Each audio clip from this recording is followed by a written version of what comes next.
Well, how did your shooting career progress once you came into the unit? I mean, how long did it take you to get to 2,600? When you shot it first year. First month.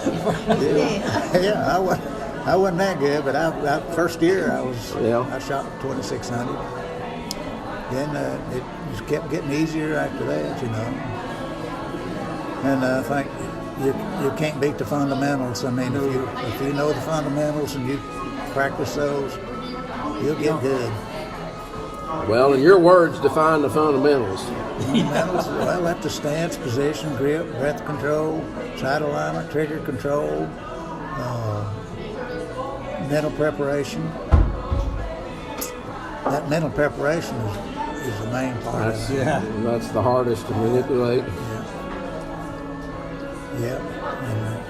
How long would you say it took you to practice those where they became more or less second nature? Yep. You don't never get through practicing them.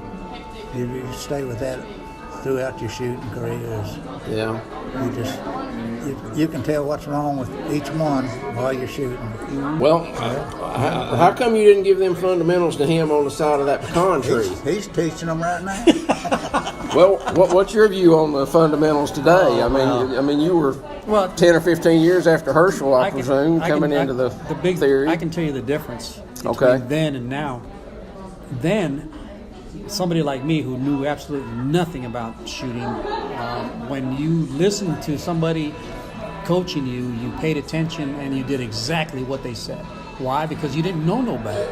There was no information out there. There was nobody to talk about it. And they were in charge. So there was no questioning. Nowadays there's so much information out there that everything is questioned, everything is discussed, everybody has an opinion. We didn't have an opinion. They told you what to do, you did it. You didn't ask why you did it, you just did it because they said to do it. Nowadays, it's not like that. Nowadays, you can give a block of instruction and they'll start questioning why you would do it that way as opposed to this other way. And because this book says do this and this person says do that, there's so much information out there that everybody has an opinion. And so the athletes of today have a hard time just paying attention and listening to exactly what you tell them to do as opposed to having all that other information. Is that positive or detrimental to the sport? I think it's detrimental. Personally, I think it's detrimental just simply because I can't grab somebody new off the street and start them out because they've already heard it, they've already seen it, they already are aware of it before they even showed up, and so they already have an opinion. And if their opinion doesn't align with your instruction, then they're going to follow their opinion. So while you're giving instructions, you can't change their mind right there. Right. If they got an opinion, you can't change that opinion. I think that's the flaw of today, of what's happening. But that's just my opinion. Well, now you've been coach for the AMU service pistol team. I was actually. You were an international coach for a while, and you've also worked quite heavily with the Wounded Warriors there at Fort Benning. I mean, my first coaching assignment was actually when I was assigned in Hawaii. Oh, really? Yep. When I showed up, they initially assigned me to an infantry battalion, and I called a friend of mine and said, "Hey, I'm here," and he says, "What do you mean here?" I said, "I'm here in Hawaii." He goes, "Where?" I said, "I'm at replacement detachment. I'm getting ready to go to my unit." He goes, "Don't go nowhere. Don't sign nothing. Don't say nothing." He goes, "I'll be there in a few minutes." Well, I had already gotten my orders to go to an infantry unit, and he shows up. And I met him through pickup program, shooting at Fort Benning and stuff like that. Anyways, he says, "Give me your orders." He goes, "I'll be right back." So he goes back somewhere, and he comes back a few minutes later. He goes, let's go get something to eat." He goes, "Your orders will be ready when we get back." I said, "I already got my order." He goes, "No, I'm changing your orders." I said, "Okay." Well, he ended up getting me reassigned to his unit, which was training command, and they made me the 25th Division pistol coach because I had the most experience out of everybody that was on the team at the time. So I had the 25th Division pistol team as my team for 3 years that I was there. That was my first assignment as a coach. Then after that, I got assigned to Fort Benning on the Army team in 1980. And but that was as a shooter, not as a coach. As a shooter, yep.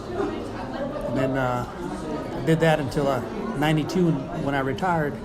And then in 95, I came back on board as a civilian coach. Right. I remember that. Yeah. With action shooting, Tom? Yeah, I had the action team. When I first got assigned to the Army Marksmanship Unit as a coach, I had the action team and the service pistol team under me, which was great. Yeah. And then in 05, it was 05, this is funny. My son had gone to Iraq and had just got back, so she and I went there to go welcome him back home at Fort Bragg. Well, when we came back, apparently they had done a shift. They had taken coaches and moved them around. Well, I didn't know that. I showed up after I came back. I went back to my office at service pistol team, and just getting ready to get started. It was early in the morning, so nobody was there yet except for myself and Frank Briggs, who was the international pistol coach at the time. And so I liked harassing him, so I decided to go walk down there and harass him some. And he was loading stuff in the back of his vehicle. And I said, "What are you doing? Getting ready for a yard sale?" And he said, "Hey, man, welcome back home."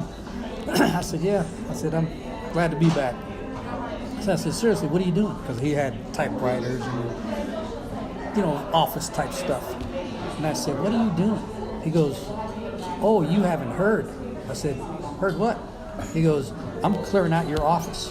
I said, "What do you mean you're clearing out my office?" He goes, "Yeah." He said, "You've been reassigned down here to International Pistol, and I've been reassigned to International Rifle, and Rick Hawkins, who was the International Rifle coach, got reassigned to Service Pistol." We got switched around. And I said, "No way." He goes, "Yeah." He goes, "You might want to check up with headquarters because it happened while you were gone." I said, "Okay." So I called up headquarters and I said, I need to talk to the commander about this because I remember that. It seemed like a crazy thing at the time. Was there any real reason to it, or just Army? I don't know all the details. All I know is that there were some unhappy people along the way, and they wanted a change, and that's the change that they did. For me, it was no big deal because I came from international. I mean, I was on the international pistol team before I retired. Right. So that was like going back home. But for Hawkins to take over service pistol, that was a major change. For Frank Briggs to take over the international rifle team, I don't think that was a big change for him because I think he had done that before. He had done some before, yeah. Yeah. So anyways, that happened. So I did 10 years with the service pistol team, then I did the rest of my time with the international pistol team. But you shot international at a pretty high level too, right? I did. I made it to the Olympics in '88. That's what I was going to say. Yeah. So that was a big highlight of my shooting career. But in '89, I retired from shooting. Okay. I had gotten to the point where I felt so much pressure, so much weight on my shoulders of having to represent the U.S. in international competition. I mean, every time I walked in, to me it was like, holy smokes, here we are again. Because I just felt so much pressure of having to do well in competition because I was representing the U.S. So after I got done with the Olympics... That was a lot heavier burden than representing the Army. Well, the Army was just a small one compared to the U.S. Yeah, well... So in '89, I went to Coach Bowles, he was the coach at the time. Right. I said, "I'm ready to do something else." I said, "I'm tired of shooting." He said, "You're on the U.S. team." I said, "Well, I'm sorry, but I just feel like it's time for me to stop shooting." He goes, "Well, you're going to have to request, put in a letter of resignation from the U.S. shooting team, and then they will officially take you off the team." Okay, so I did that. And I went to the sergeant major. I said, "Is there anything else in the unit that I can do? Or I can go out into the Army and do whatever." I said, "But shooting for me is no longer a consideration." And he says, "I can use you right now." He said, "I'm going to make you the NCOIC of my instructor group." So he put me in charge of the instructor group. We interrupt this program to bring you a word from our sponsor. Steyr Air Pistols. Some people shoot 10s. Some people just pull triggers. Who do you want to be? Well, I mean, do you want to share anything about your experiences in Korea or getting selected for that team? Or Well, yeah, it was a good one. Actually, I hope I can keep myself from busting out again. So there was really only 3 or 4 of us who were in contention for the Olympic team when we were trying out for the 80 Olympics. And John McNally was really the top gun in the U.S. at the time. I mean, Right. He was the best. And so he was pretty much assured to make the team just because of his skill level against everybody else. So really there was like 3 of us that were trying for the second spot because they only took 2 back then. Took 2 shooters and 1 alternate. And so we were at the national championships out in California at the time, and myself and a guy named Steve Collins were really the 2 top contenders. There's one other guy, but he really wasn't real consistent. But myself and Steve Collins were the 2 primaries that were trying to get that second spot. Well, Steve had shot earlier, and it was my turn. And back then, the rapid fire was shot like 1 person at a time. You asked for the target. You say ready, and then you'd get the targets, and then they go to the next person, load, make ready, and blah blah blah, and then they would say ready, and so we would go down the list. But at the same time, they would go down range and they would score and call out the score. The next one to shoot like this, and I was like in 5th or 6th position starting out, and so we get started, and while I'm shooting, Steve Collins is done, and he's walking back and forth like a caged animal, just walking back and forth, and he's watching me, waiting to see what I was going to do, see how, because his score and my score were going to be the top factor. Yeah. So we're shooting, and I just noticed that, and I kept noticing. I looked back, and I'd shoot. I shot my 8 seconds, and I cleaned it. And I look back, and he's walking back and forth, and he's looking at me, he's walking back and forth, and I'm starting to get nervous now because he's watching me, and I know what he's doing. So I get ready to shoot again, and I managed to get through the 6 seconds without completely blowing it. By that time, I was like nervous wreck, and so I raised my hand, said I need to talk to my coach. I went back. So Ronnie Bowles is the coach. I walked back there. I said, Ronnie, I said, I'm so nervous right now. I don't know if I can get through 4 seconds. And he says, are you kidding me? He says, this is the best place to be. He said, you got him. He said, you got him. He said, you are in the exact spot that you need to be right now. So he said, right now, because of the position that you're in, he goes, right now you're highly excited. He says, your vision is better. He says, all your senses have come up to the next level. He says, people break records under these conditions. He said, the only thing I'm going to ask you to do, he says, try and mentally slow down. He says, other than that, just let it ride. He says, do what you do and just let it ride. Just mentally try to slow down. And I said, okay. So I went back up to the fire line, and this is my 4-second experience. Normally, when I shot 4 seconds, when the target's faced, because back then it was turning targets. Normally, when I shot my 4 seconds, I'd come up, I'd shoot the 5 shots, and before I could even look to see where my shot may have gone, the targets are already edging away. So either I had it just hit it in the turn, or it was turning and I hit it. I never had any misses, but it was always right at the very end of my shooting. So I went to shoot the first series, and to me it seemed like it was in slow motion. I thought that they forgot. I thought that they forgot to change the time. Because I came up, bang, and I felt like I was just taking my time, putting them dead center, and then I bring the gun down, and I knew that the target would be edged away, but when I looked back up, the target's still facing, and then it edged away. I raised my hand, I said, y'all didn't forgot to change the time because that wasn't 4 seconds. So they said, okay. So they stopped. They went down range, and back then they checked him with a stopwatch. They put it up there, and they catch it, and then they catch it, and then look at it, and they come back up and they said, no, time's correct. And I thought, that can't be right. Is that the full silhouettes at that 5. time? It was 5. 5 targets. Yeah, but he's saying it was at the body silhouettes, or was that a round target? It was still the big black silhouette. humanoid targets with the oval 10 ring. So we shot. He says, no, time was correct. Everything's right. Okay. So then I go to shoot my second string, and it was exactly the same way. I came up and I shot, and everything looked perfect. And it's like I was just in slow motion.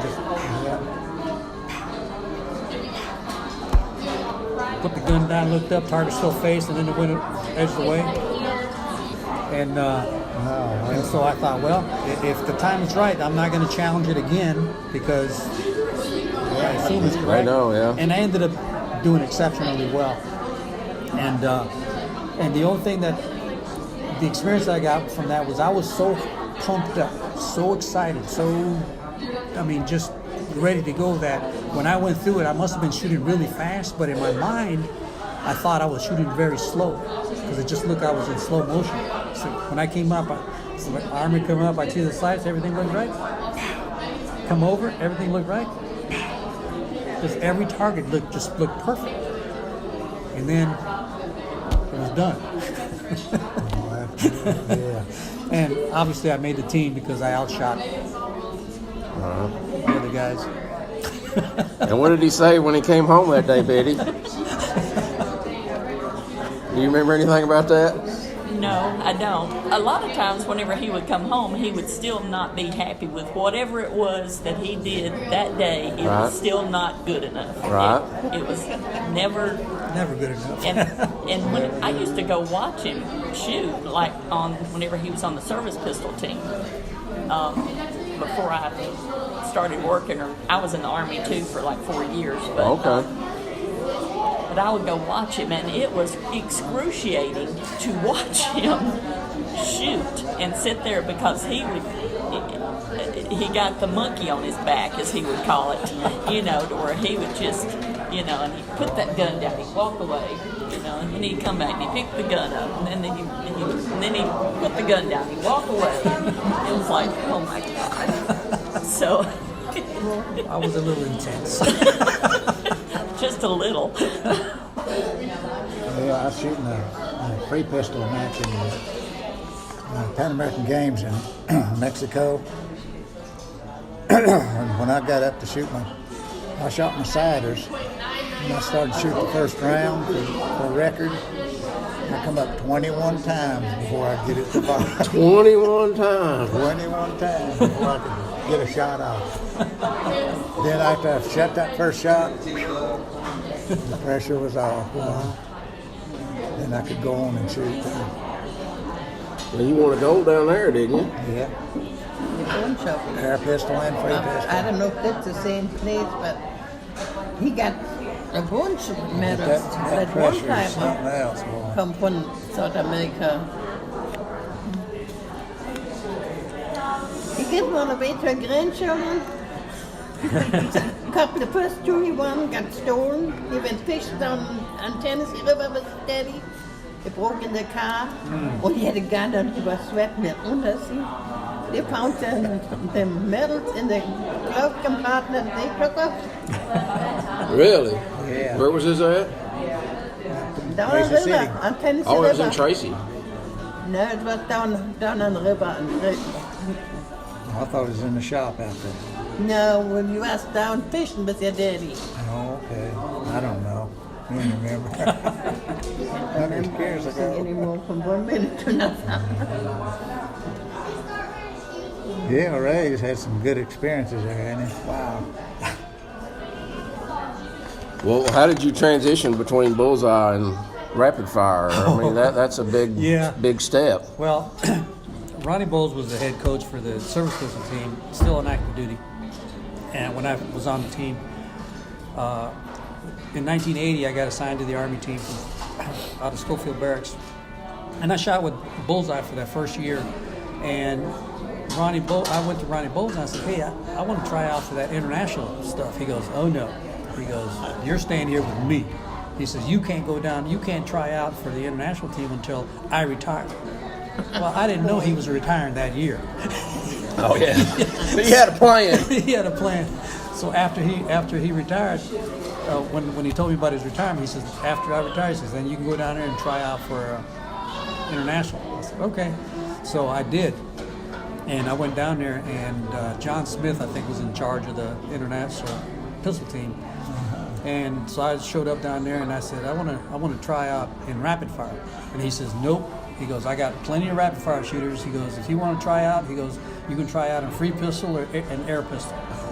I said, okay. I want to try out international. So they put me on a free pistol, and I think in that first year that the highest I got was like 540 in that free pistol.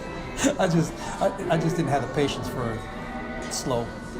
And eventually a slot opened up in rapid fire, and so they let me switch over to rapid fire. And then from that point, and it was Kenny McNally, because I had Kenny McNally and John McNally were on the team at the same time. The kids one. And they're the ones that got me started in how to shoot rapid fire. Okay. Especially Kenny.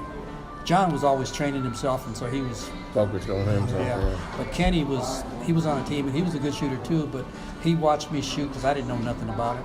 And I'd go up there and I'd shoot, get a couple shots off before the targets would go with. So he kind of got me started. Well, when you were shooting Bullseye, did you feel like your best strings were in rapid fire, or Yes. was there a significant I'll tell you percentage there? A funny story once. We were shooting a match up in northern Georgia. I think it was up in Atlanta somewhere, River Bend or something like that. And Ronnie Bowles was the coach.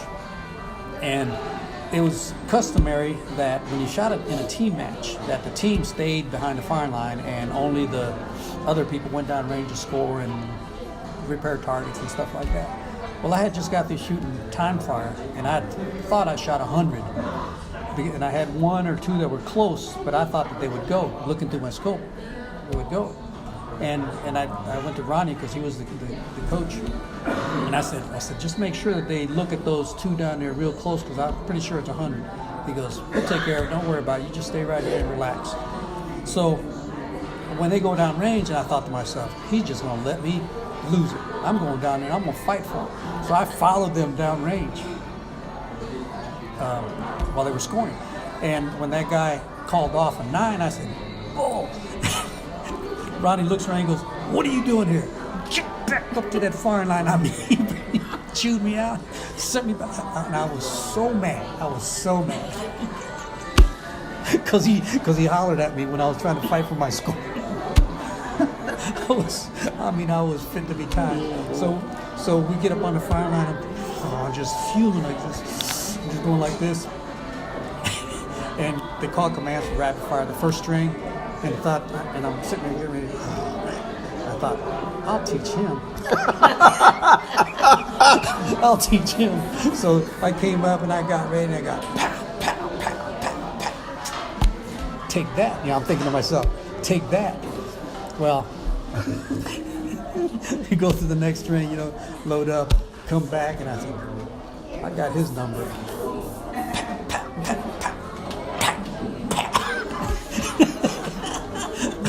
In my mind, I'm thinking, I'll teach him a lesson. All right. Chewing me out like that and all this. We got done. I had 100 with 7 X's. Wow. Rapid fire. It's like, no way. I was purposely trying to scatter him around. Wow. But when you did service pistol during slow fire, you struggle with slow fire. I did. Slow fire was always a struggle for me. When I came to the short line, it's like, okay, now we're home. We're safe now. We're going to be okay. I remember that. Yeah. So I was always in the rapid fire. So that was more than your thing. Yeah. But that's still a big difference between 5 shots straight on one target or than moving each target. Yeah, but I didn't know anything about international rapid fire whenever I tried it. Like I said, I had to start Oh, from really? You scratch. weren't? Nothing. I mean, I used to watch him shoot, and it always excited me to watch and say, I think I can do that. But when I tried to do it, that was challenging. Well, how did you transition from Bullseye to international? That's all we had. We had 5 guns we had to shoot. We had to shoot. Well, if you were shooting service pistol, you had to shoot the others? Yeah. Really? It was combined. Shoot it all, time. yeah. Really? I didn't know that. You shot 3 guns and you shot international. Yep. Really? Yeah. Wow. It wasn't until I came along that they had separated, and they had 2 different teams. Oh, okay. Yeah. I shot free pistol. I shot center fire, and I shot rapid fire too. I held the half a course record in rapid fire at one time. Really? 299. Wow. And I didn't even like rapid fire. Yeah. and after that, I never did shoot it no more. I didn't shoot rapid fire. I'm right opposite. I was slow fire shooter, and I said rapid fire and take care of itself. Yeah. Now, in 3 guns, I felt the same way. I said my score's in slow fire, and I'll take my chances on time rapid. Because I felt I could hold my own time rapid at 25 yards.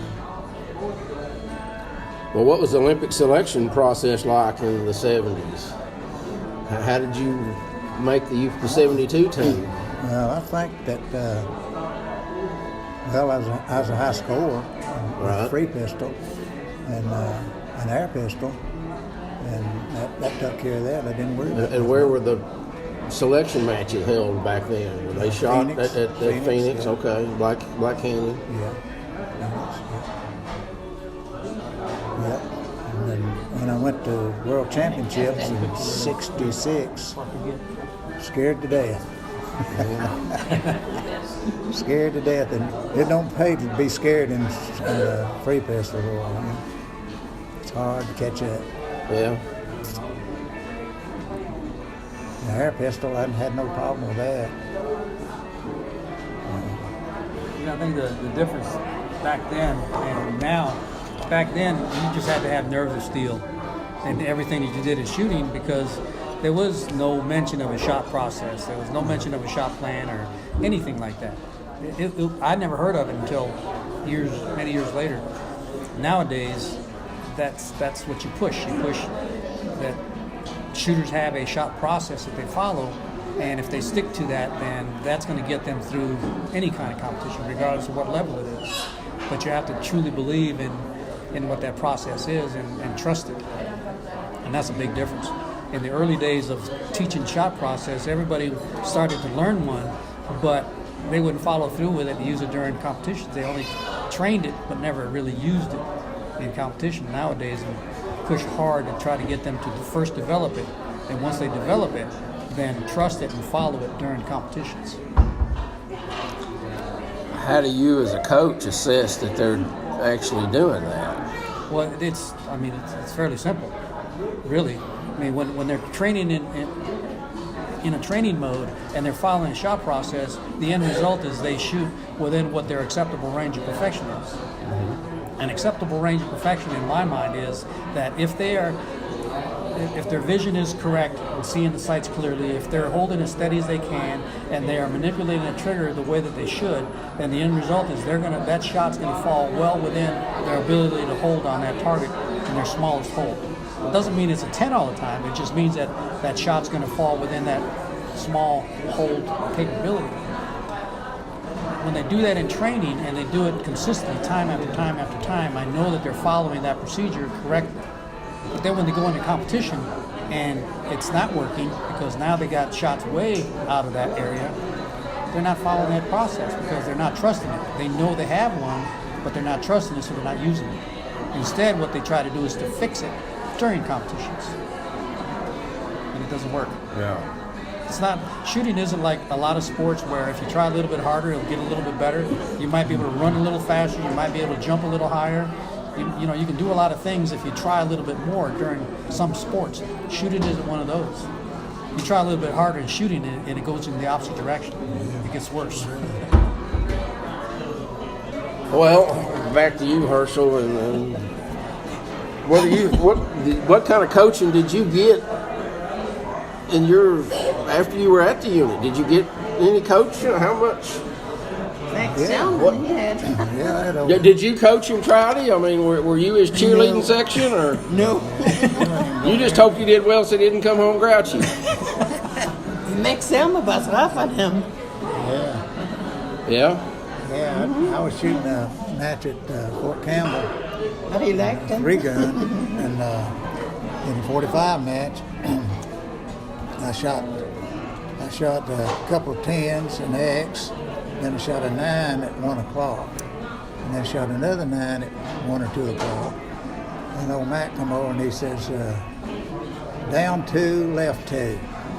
I said, I'm calling them shots out there. And he said, I said, down 2, left 2. And he said, if you shoot another one up there, I'm going to wrap this chair around your head. And he meant it. I held down there. I wasn't about to shoot another one up there. Yeah, it's just, I had coaching. Now you said you held down there. You didn't adjust the sights, or you just came down and Kentucky winded it 2 and 2. Kentucky winded. Yeah, I wasn't about to change my sights. I wouldn't know where to shoot.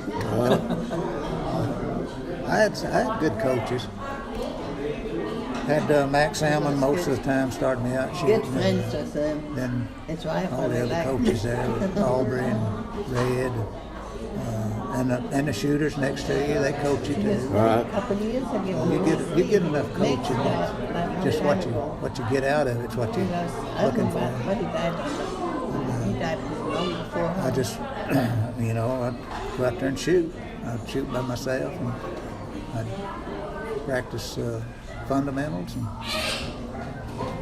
call the shots where they go.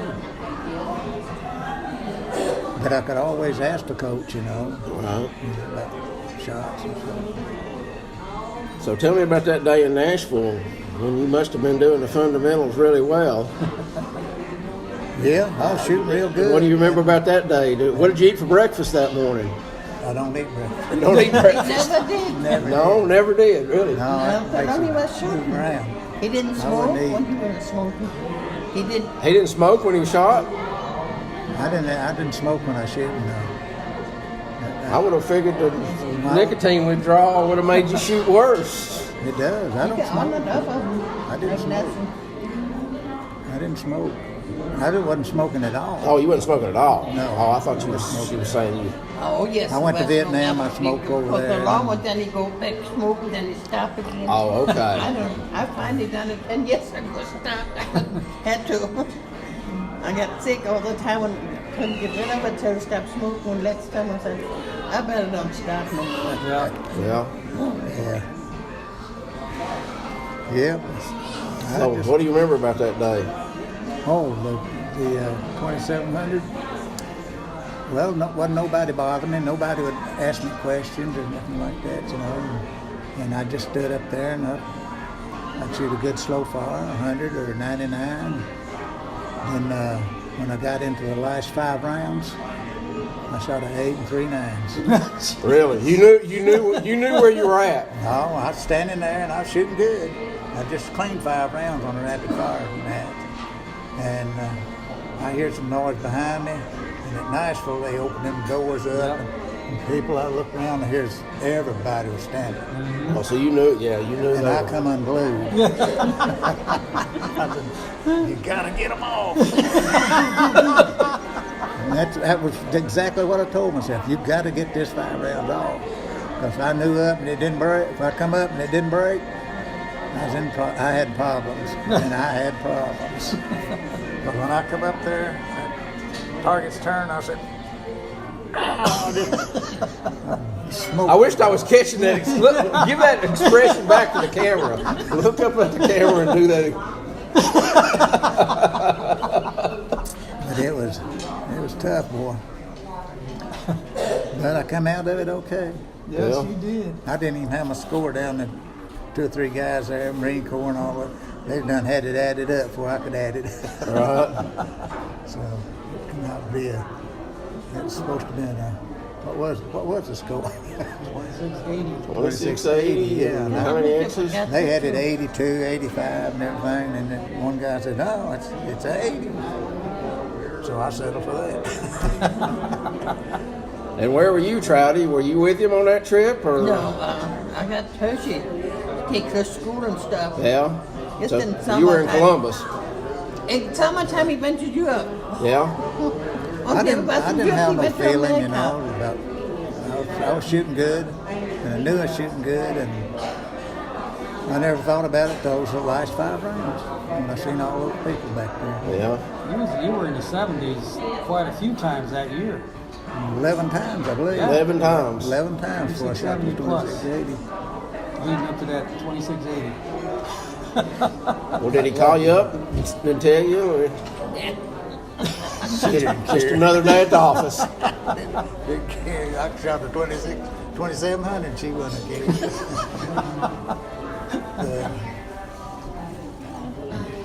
Well, I can talk and ask questions and listen all day long, but I know y'all got to travel, and so y'all say quit whenever y'all want to. It's up to you. You want a picture though? I know. Oh, yeah, I want to get a picture of us three. She's going to take a picture of us Hey, three that's, with my yeah, phone. that's good. Okay. Yes, sir. So I can post it on my page. I found my camera. Oh, what's your most memorable memory of him shooting, Betty? Go over there. What do you remember? Remember that somebody's gonna shoot another. I guess the most memorable was whenever he did go to the Olympics. I mean, I remember sitting and watching him do the service pistol, matches and that sort of thing. But I did get to go to Korea and watch him actually compete. So that was, I think, the highlight of it. But I'll tell you a story about it. When she used to come to the range and watch me shoot, I'd shoot a few shots, string of 5 or so, and I'd put the gun down, turn around and look, and she'd go. And I'd shoot a few more, come down, she goes.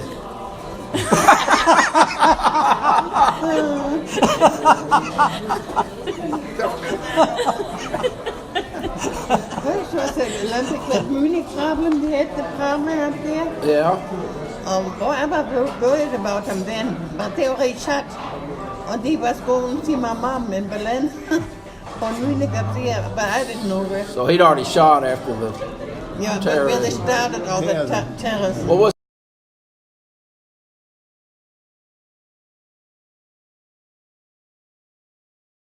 So you was telling me y'all used to jump over the fence to get into the grounds? I can't remember it. I mean, I'm 81 somebody was years telling me old. that they would just jump over the fence every day, walking into the Wow. until, of course, the Yeah. kidnapping happened or whatever. But it was. Oh, we could go out, but they didn't recommend we go out in the towns. But, Right. yeah, we was only 70 yards from that where that happened. He was in Berlin. Yeah, this happened, Bob. You went to see my mom. No, we just got back, I think, when it happened. I didn't think you'd come back or something. I remember it was Well, what do you remember most about his shooting career, Trouty? gone a lot. Gone a lot. that too. Yeah, he come home and washed his clothes and he took off again. Yeah. That's what all, yeah. Yeah.